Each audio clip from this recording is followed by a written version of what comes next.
that there once was a beautiful young girl called Unyaang Bulaan.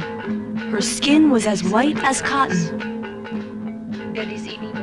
She was very well behaved and could get along well with all her friends of the same age. Everyone in her village loved her very much. One day, as she was making a hat, she pricked her left index finger with a needle and she began bleeding very badly. Many people around her tried to help, but it was all in vain. She realized that her end was at hand. Before she died, she revealed the following to her mother and the others in the compound. When I am dead, my body will become rice.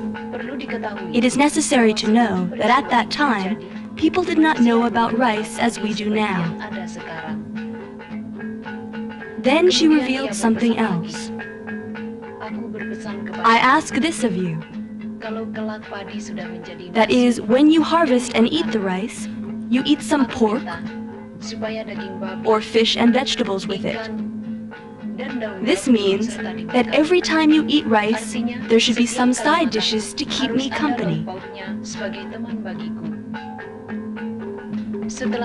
After she had said these things, she drew her last breath. Her body was put into a coffin and was then carried to a very beautiful resting place. Suddenly, however, in front of all the people, the coffin burst open and rice showered out. This rice was then collected by the old people in the village and divided up to those who had witnessed the event.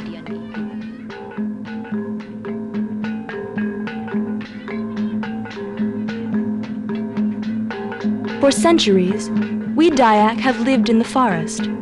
For the Dayak, the forest is a source of all the food that one eats with rice. We tend the fields while looking after the forest, and we have never been short of anything. It is just like the message of Unyaang Bulaan. Each year, we celebrate the Unyaang Bulaan story by holding a ceremony that we call Dange or Dango, which is like the one held by the Kayan ethnic group on the Kapuas River in Mendalam. For other Dayak ethnic groups, the name of the ceremony is different.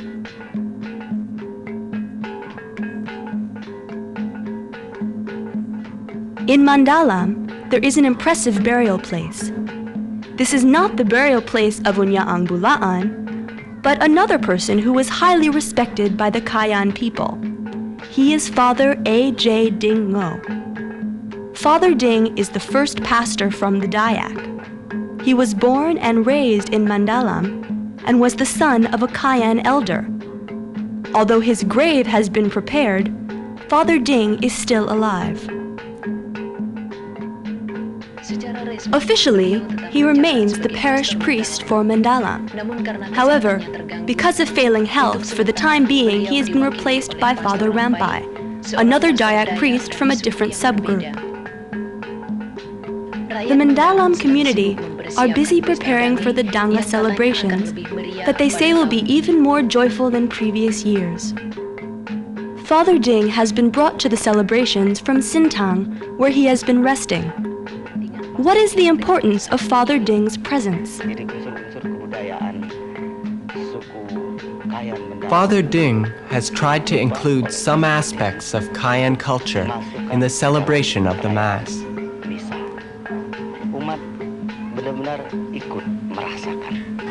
The congregation has not yet witnessed this. But this year, we are going to celebrate the Mass with the Dange, although Father Ding himself will not lead it. But we have invited him to see what he has started over time. Father Ding obtained a lot of information from Ibu Christina Tipong, a priestess from the Kayan group. In the local language, she is called a dayung. Ako ini mentahari jago sekolah. Ako dayung Ibu Christina Tipong explains that she has never attended school and is not able to speak Indonesian. She is related to Father Ding. Since she was a child, she was taught to become a dayung by her mother. When Father Ding was made a priest in Mendalam, he asked her to tell him about the prayers and ceremonies that she had mastered.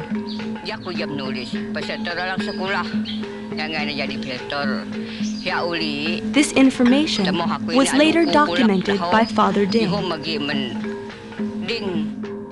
The village head also offers some further information on the Dange ceremony.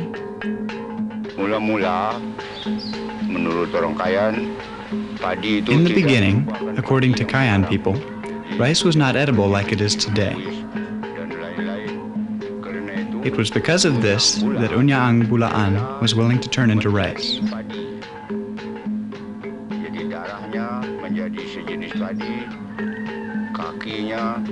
Kukunya itu diberi nama padi yang berjenis-jenis. Karena itu orang Kayan. The Kayan people greatly respect the rice. During the harvest, if there is any rice still left in the field, they perform a ceremony to honor the rice spirits so that the rice that is still remaining does not become angry. This is because the Kayan believe that the rice will weep, as it originated from a person.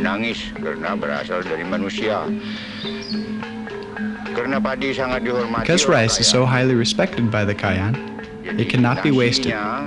If children throw away rice and it falls to the floor, the parents will get down and pray to the rice spirits. Terlalu banyak jatuh ke tanah, itu biasanya orang tuanya turun ke tanah, nyinah semangat padi itu dalam bahasa Kaya, nyinah beruan bulit.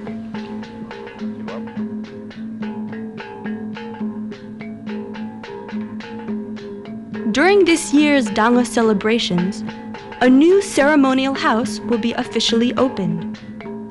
The need to provide this very simple-looking house was considered important because the last place burned down in the 1970s, and there had been no replacement to perform the ceremonies since that time.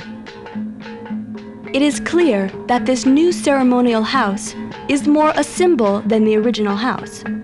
It is not nearly as grand. Then again, the artistry is not as beautiful as it was in the past. One of the most important parts of the Dange celebration is lasa, a kind of wooden fence. On the lasa, one finds various offerings, such as special swords called mandau, blowpipes, cloth, belts, and tiger skins. One can also find empty water containers.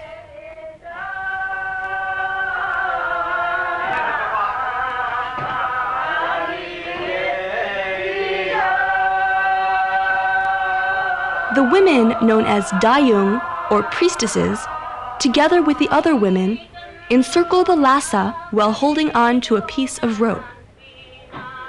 Thanks to the efforts of Father Ding, the visit to the spirits by the dayung has been integrated into the church ceremony. A lasa has been established in front of the altar.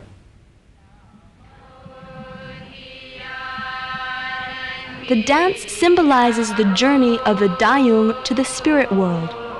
The spirit world is very similar to that of the Dayak themselves. The dayung must travel upstream to the last village on the river, to the place where the mother spirit Inek Aya lives. They then return downstream to the mouth of the Kaliman Besar River. Here, the dayung make offerings to the spirits on the other side of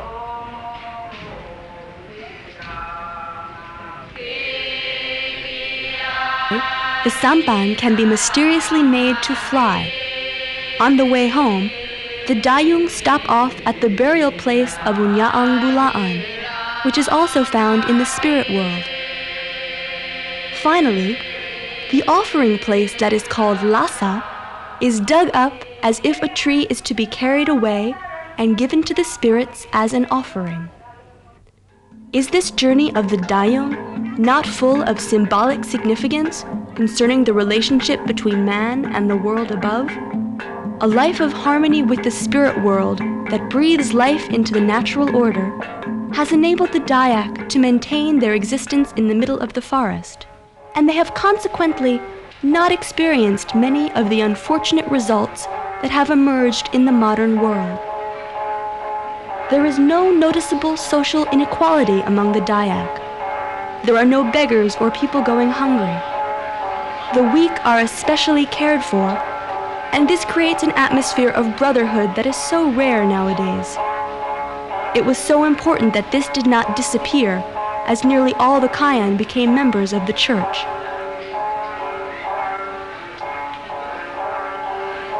Of course, God did not talk only through Christians. Way before the missionaries came, God was speaking to the Dayak. Now, with our environment becoming more and more threatened due to greedy people who do not want to know about the spirits who live on the shores of the Kaliman Besar River, it is essential for us to listen to the word of God through the Dange ceremony. If we do not, who knows that the forest and all its inhabitants may disappear together with mankind. Not all parts of the Dange ceremony are performed in church. The ceremonial meeting house, called Dange, is built outside. It is possible that Father Ding considered this Dange house unsuitable for a Christian celebration. The digging up of the supports of the Dange house symbolizes the killing of the evil spirits so that they will no longer bother the lives and efforts of the people.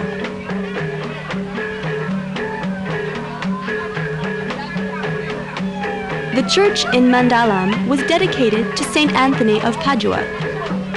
The village around the church was also given the name Padua. It seems that this Italian saint does not mind living among the snakes and spirits that roam the forest. A Dange meeting house is also established in a neighboring village. Here a ceremony is conducted to give a name to a young girl. The name that has been chosen for this farmer's daughter is Lira. Lira means dead leaves that have decayed into the ground or have been washed away by the river. Why is such a healthy young girl given such a name? The reason is that such a name will trick the evil spirits. For surely the spirits will pay no attention to a dead leaf, and so that young girl will be free from bother.